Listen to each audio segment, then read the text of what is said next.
Hi, I'm Brooklyn Chase.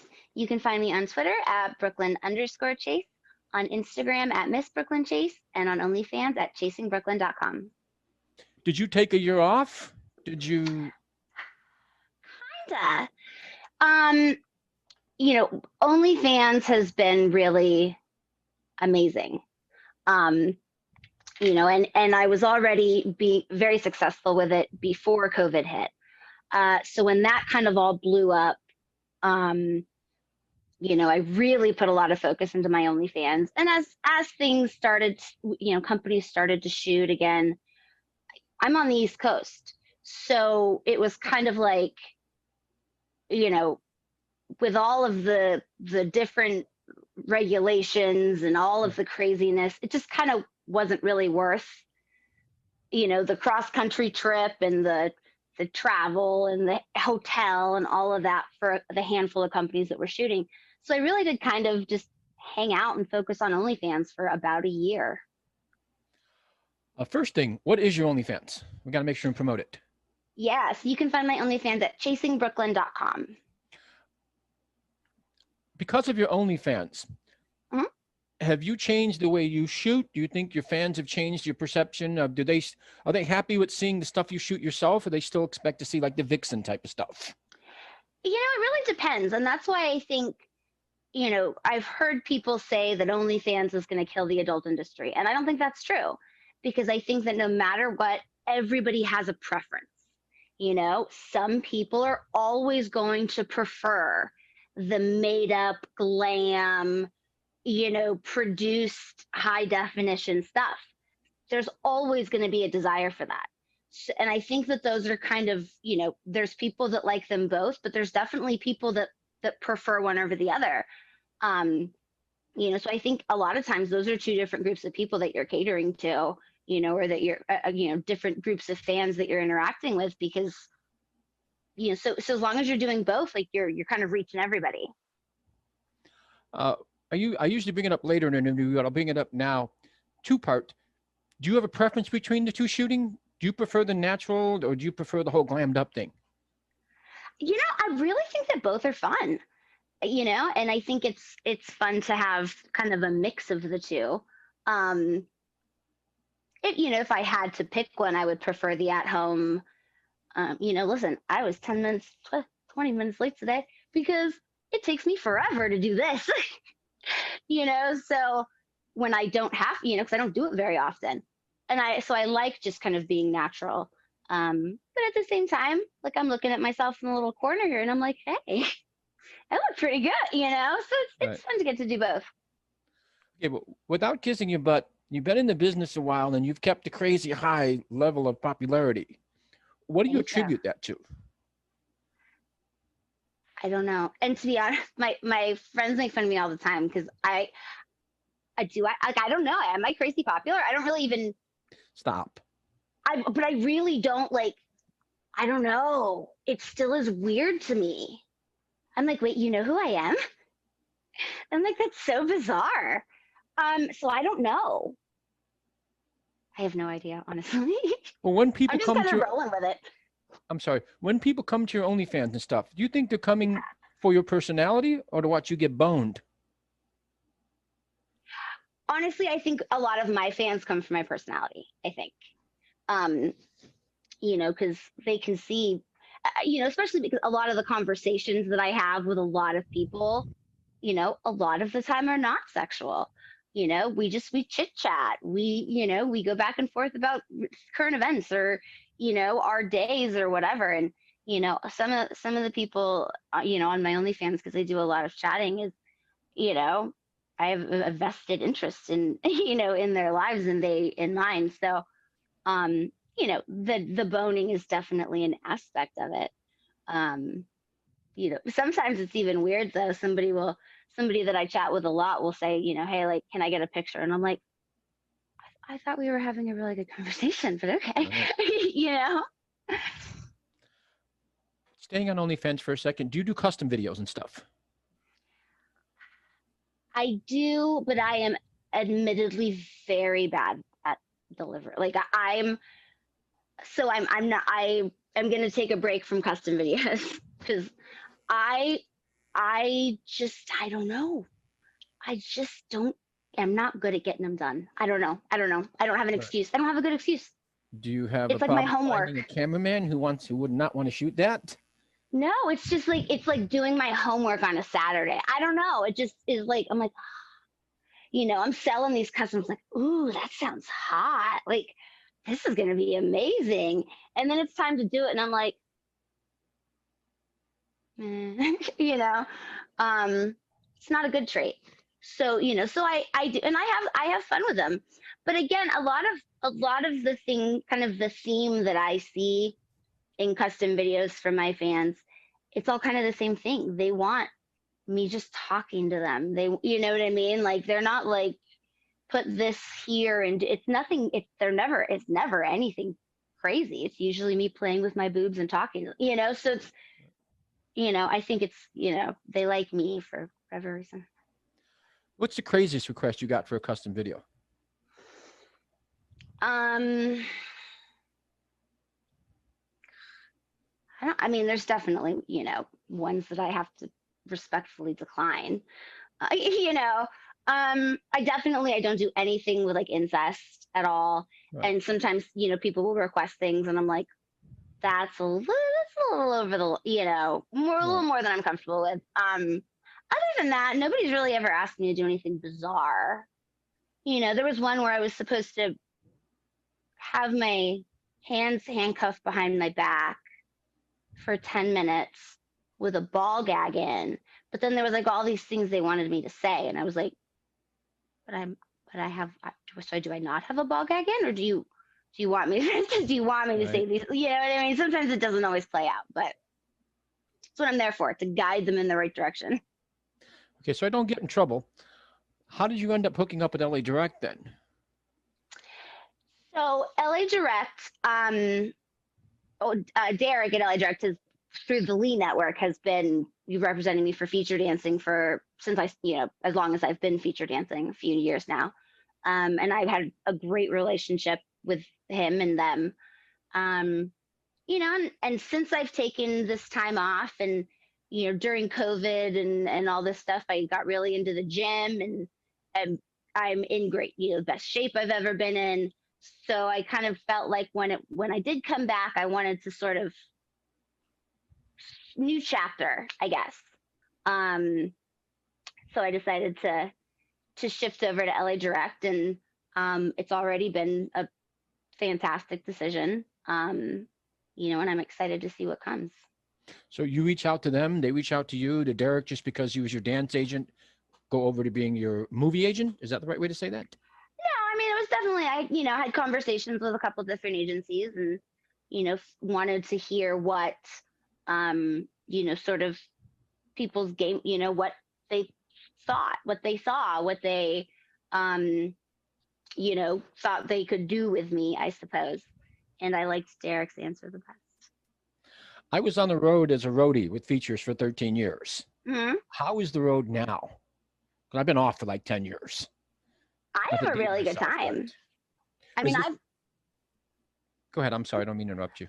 Oh, no. I've only been dancing. I mean, I started dancing in 2018, and I feel like last year didn't really count all that much. But I dance pretty regularly. That I haven't had a bad experience. All the clubs have been great. All the girls have been great. For me, the biggest issue is like the time difference, because I'm East Coast. And so when I'm dancing in Vegas at 1 a.m., I'm like, it is 4 o'clock in the morning. You guys, I need to go to sleep. But I mean, I've had a really good time. Nights, the hotels have been great. The treatment's been great. And, at one point I was like, why didn't I do this sooner? I feel so cool. Yeah. Back when I was out, I used to do Al's Diamond Cabaret in Reading, Pennsylvania. We used to do 30 shows a week. Exactly. But you made money, and the situation was stupid. And as a bonus, I want to say Tuesday or Wednesday, they got you on the Howard Stern show. So we did 12, 5, 7, 9, and 11. And then you basically went back to the hotel by the time at at 12 midnight, they played Happy Trails from Van Halen, kicked everybody out. But you would sleep till, we would sleep, whatever it was, till 3 or 4 in the morning, I forget. And then a limo would drive you into Manhattan. You basically would do the show. You turn around. I did it a couple times with Jenna Jameson, and I would basically go right back to the club. You get back to the hotel like 10:30. And at that point, it's kind of pointless for me to try and sleep for an hour. Yeah. So. Yeah, there's a club in Sacramento, I think, and Gold it's Club. like the Gold. Yeah, Yep. and it's like 11 shows, 4 days, and then the 2 club signings, and that feels like a lot. And they still have the 2 stages and the shower and the whole bit. It's cool. Yeah. And the dressing room is upstairs now. Yeah. You kind know of off the off. Well, the feature dressing room is, yeah. And the bookstore that's downstairs, that used to be the dressing room, that whole thing.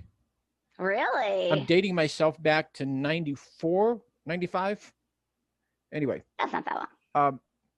So you're back to shooting movies? Are you doing like everything? I don't know what everything is for you. I'm sorry. You do boy, girl, girl, girl, the whole bit? I do. Yep. So far I've just, since I've sort of been back and been with LA Direct, I've shot 1 scene because I happened to be in town taking my pictures for them, and they were able to line something up. But the end of this month, I have a jam-packed schedule. I've got boy girls, I've got DPs, there's a boy, girl,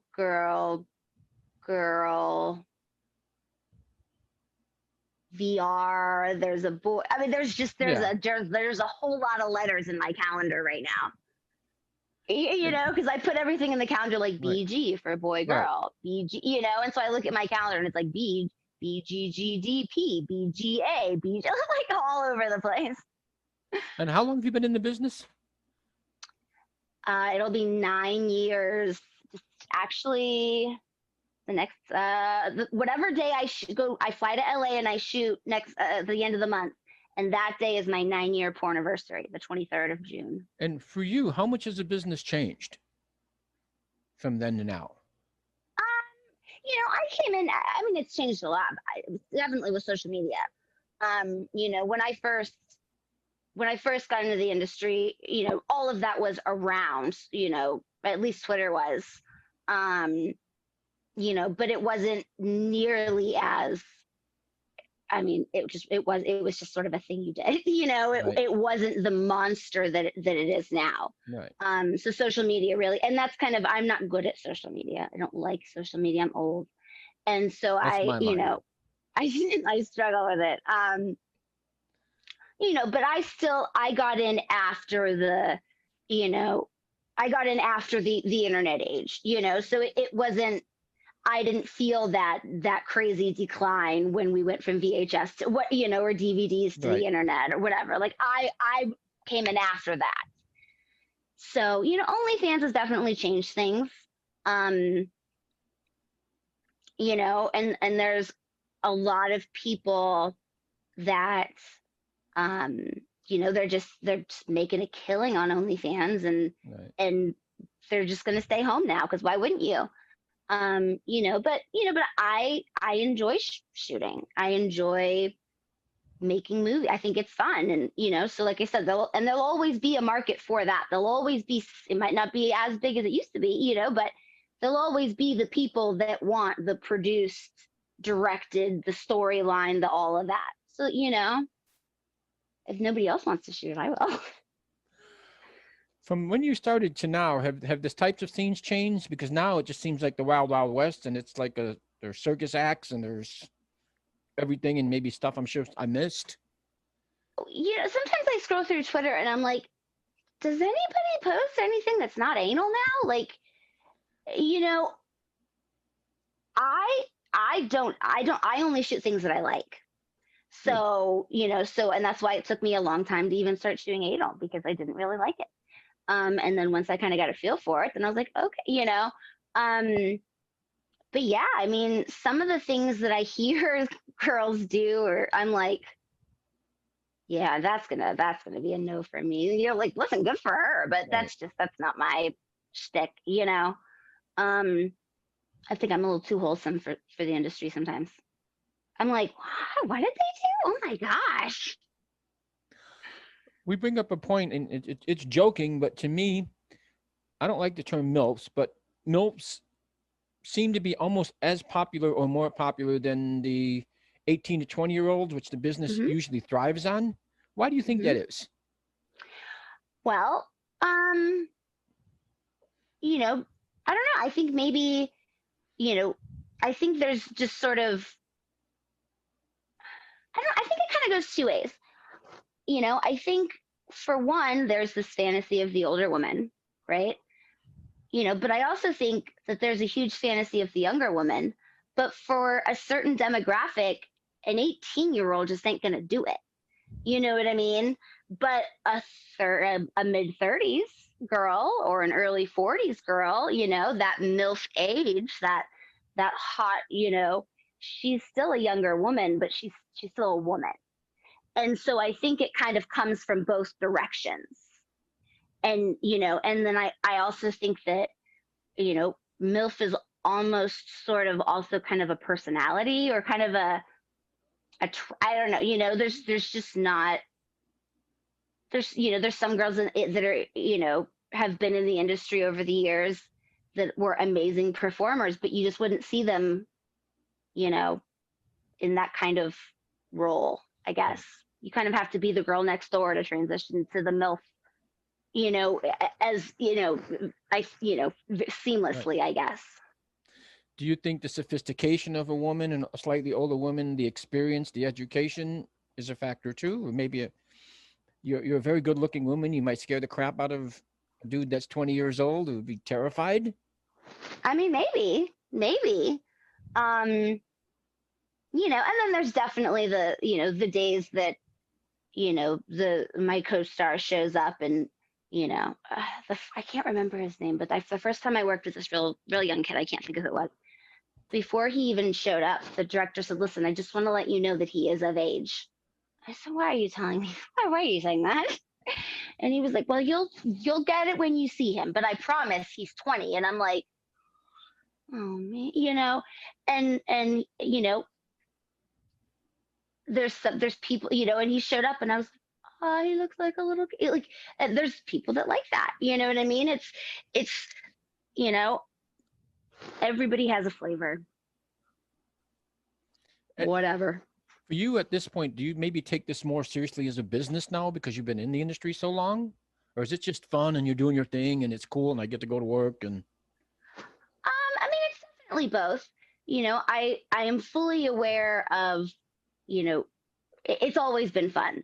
And I've said forever, as 9 years, that I'll stop doing this either when people don't want to see me anymore or I stop having fun. And I'm still having a great time. I like it. I think I enjoy it, you know, but the shooting of the movies is what makes the dancing at clubs possible. The shooting of the movies is what gets me, the opportunity to meet new people on OnlyFans and chat with, like the shooting of the movies is what makes everything else possible. um and so I think not doing that is kind of like biting the hand that feeds you. social media so I don't get in trouble? What are your handles? On Twitter you can find me at Brooklyn_Chase, and on Instagram I am Miss Brooklyn Chase. How does social media impact a feature dance career? Feature dancing especially is extreme, because at that point how else do you really find out?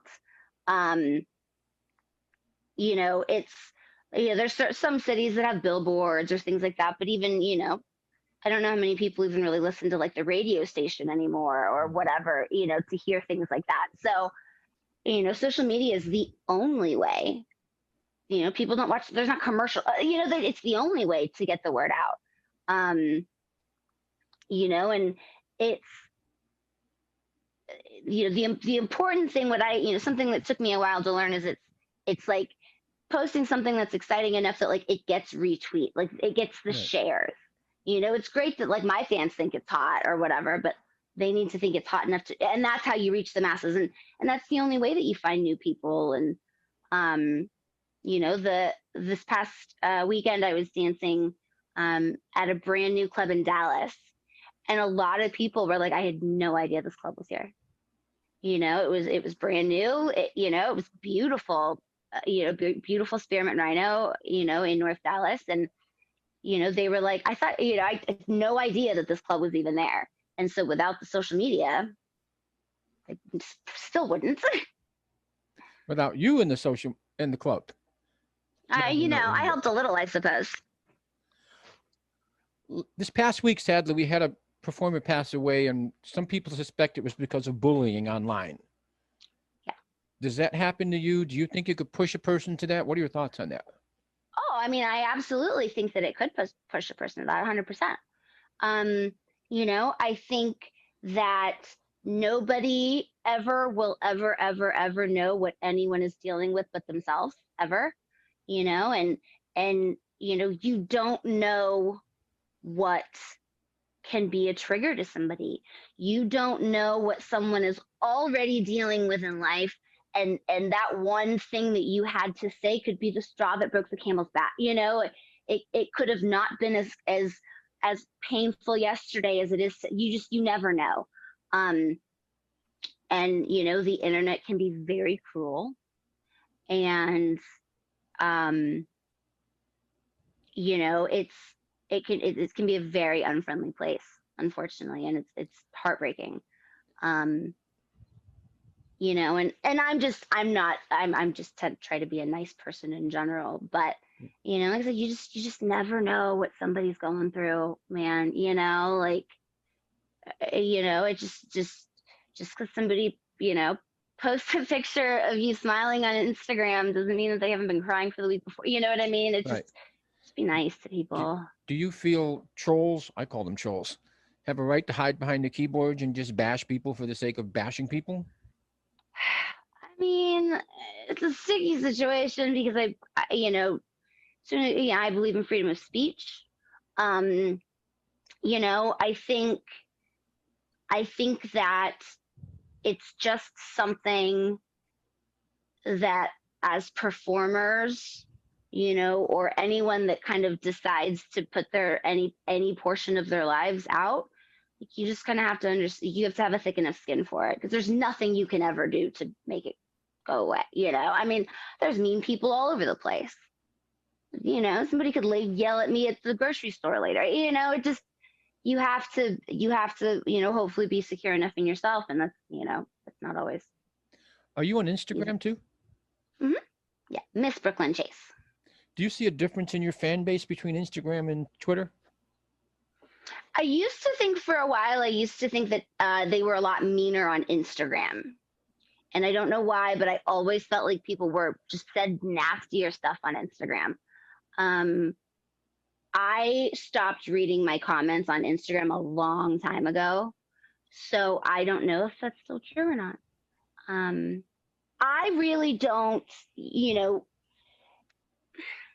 most of sort of the trolls, I guess, that I dealt with really were early on. Other than that, there's been people here and there who have, I mean, listen, somebody tries to hack my social media accounts every day. Every day I have emails. Sorry, you're having trouble logging in. Click this link. So that still goes on. But I really don't care.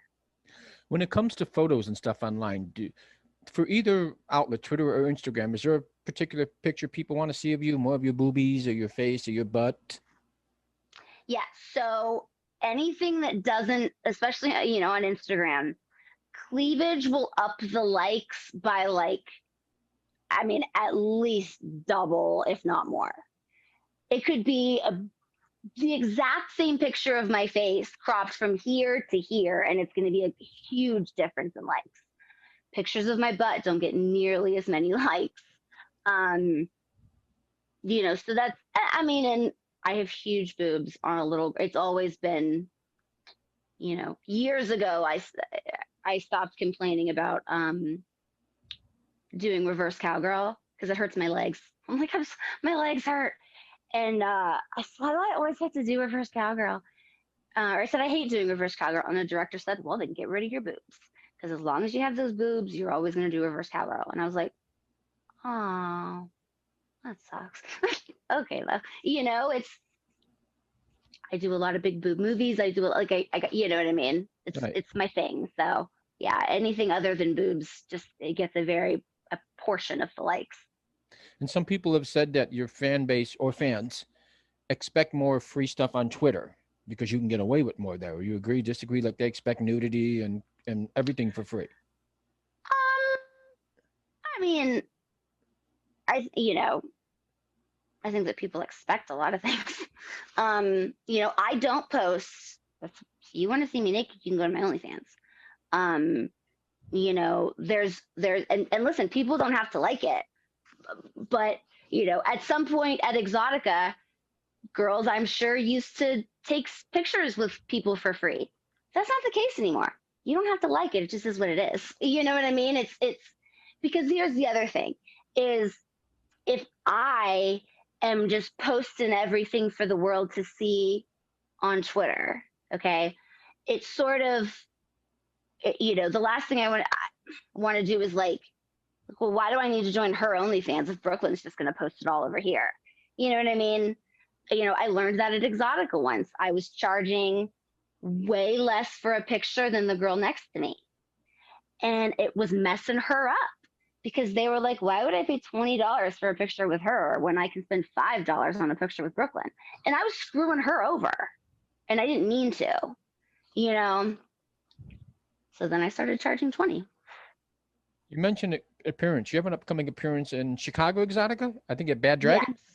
Yes, I will be there for just the last day. I'm actually dancing here in Pittsburgh that weekend.